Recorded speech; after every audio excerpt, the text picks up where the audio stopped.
Now, for more than 40 years, Bob Proctor has focused his entire agenda around helping people create lush lives of prosperity, rewarding relationships, and spiritual awareness. I'd make him a perfect 10.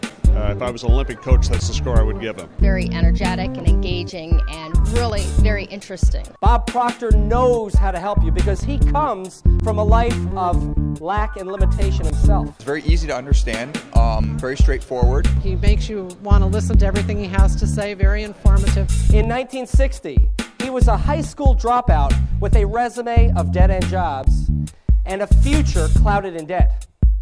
One book was placed in his hands, Napoleon Hill's Think and Grow Rich, which planted the seed of hope in Bob's mind. I used to fall asleep through all kinds of things, but man, he's got my eyes on this. A lot of energy, high energy person. In just months, and with further support from the works of Earl Nightingale, Bob's life literally spun on a dime. In a year, he was making more than $100,000 and soon topped the $1 million mark. I like his style. He's genuine. I like what he's teaching. I like what he's saying. Bob then moved to Chicago to work for his real-life mentors, Earl Nightingale and Lloyd Conant. After rising to the position of Vice President of Sales at Nightingale Conant, he established his own seminar company. He's dynamic, he's very intuitive into the way the mind is thinking. Oh, I would rate him definitely as a 10. Bob Proctor now travels the globe teaching thousands of people how to believe in and act upon the greatness of their own lives. Presenting his program, The Science of Getting Rich, let's give a warm welcome to Mr. Bob Proctor.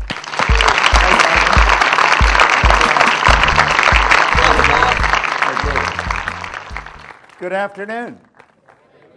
This is a neat seminar setup here. Think of this for a moment. All that's required to put the science of getting rich to work in your life is a decision. Now, do you know, most people will look at that and they'll say there's got to be more to it than that. How many of you have been trying to earn a lot of money for quite a long time? How many have difficulty at it? You know, 1% of the population earn about 95 or 96% of all the money that's being earned. And it's a subject that is not taught in school. And when someone comes along and tells you all you have to do is make a decision, we have a difficult time buying into it because we probably worked fairly hard attempting to earn money. Now, I stumbled on this information around 43 years ago. I have been absolutely fascinated with it ever since. It takes up all my days. Some people ask me, what are your hobbies? Just studying this subject. That's all I do. And I have worked all over the world with this, and it doesn't really matter where you go. You can go into different countries, into different cultures. When you get past the culture, people are essentially the same. And I think we all want generally much the same thing. I had a man sit down with me in 1961, and he put an R on the sheet of paper just like what you're looking at there. Then he put 3 letters down beside it. And he said, Bob, let that represent happiness, health, and wealth. And then he asked me if I thought he was a happy guy. And I said, yeah, he seemed pretty happy to me, and he did. He said, have you ever seen me when I was sick? And I had to admit I hadn't. He said, have you ever seen me when I was broke? And again, I had to admit I hadn't. Well, he said, you've got to be one of the most miserable people that I've ever met. And I was an unhappy guy. I was 26. As I look back at it, I think I was an unhappy kid that just grew up and stayed that way. And I believe a lot of people live that way. There's a lot of unhappy people around.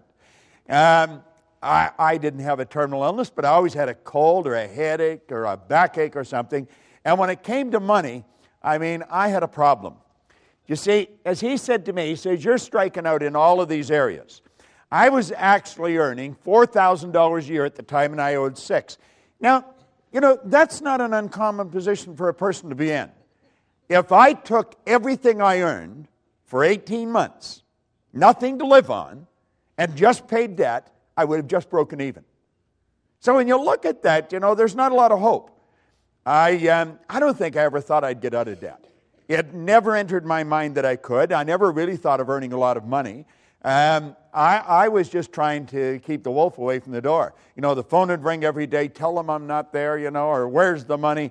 And hell, I thought, if I knew where the money was, you wouldn't have to phone me. This was a constant problem. I have often said that you'll be absolutely amazed how much free time you have when you never have to think about money. Do you know that people spend an enormous amount of time thinking about money if they haven't got it? Now, if you have got it, it's a totally different story. And I really believed, I was raised with the idea, if you're going to earn a lot of money, you've got to be really smart.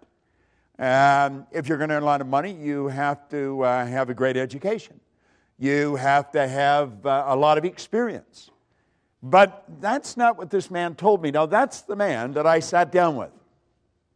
His name was Raymond Douglas Stanford. Now, he's been gone for a long time. But that guy made a bigger difference in my life than anyone that has come into my life since then. Now, the little boy that he's holding, I named Raymond Douglas Proctor. That's my son. Now, that little boy today is 6'5". He weighs 240 pounds, and he has no hair. He has 3 little boys that are all bigger than him. So you see, I'm going back quite a ways. But this guy, he really woke me up. He asked me some good questions, and he got me thinking. Now, this is the one thing he asked me. He said, or suggested, and I found this in a book by Vince Rawazzi over here in Philadelphia. He said, to change your life, you have to change your life. Now, that sounds like a play on words. It did to me the first time I looked at it, but that's not a play on words. That is so basic, and it's so misunderstood. Now, we're going to go through 2 parts here. I understand there's a break, so we're going to go to a certain point in the break, and I'm going to share some ideas with you on what can be done, and then after the break, I'm going to show you exactly how to do it, because it's an inside job, and we're forever trying to change things outside, and that's not where it's at. We keep gathering information, and it doesn't do it. I would imagine that most of you have been to a lot of seminars. I would imagine that most of you have a pretty fair collection of self-help material, books and CDs. Michael was talking about people coming to these all the time, and I said, well, that's the way I am. I've been coming to them. I'm a seminar junkie, and I've been that way for 40-some years. And I just can't seem to get enough of it. I think once we get hooked on the idea of developing ourselves, we never get away from it. And the people that are not hooked on the idea, they think we're a little crazy. But I wouldn't want to live in the world they're living in. Do you know, back in 1970, I had the pleasure of being on a program in Chicago with just an incredible man. He wrote a book called The True Believer, Eric Hoffer. And he said something on that program that stuck in my mind. He said, in times of change, the learners will inherit the earth, while the learned find themselves beautifully equipped to deal with a world that no longer exists. Now, run that through your mind for a couple of minutes. Yet in times of change, the learners will inherit the earth. I took that to be metaphorical, that we'll be happy, healthy, and prosperous.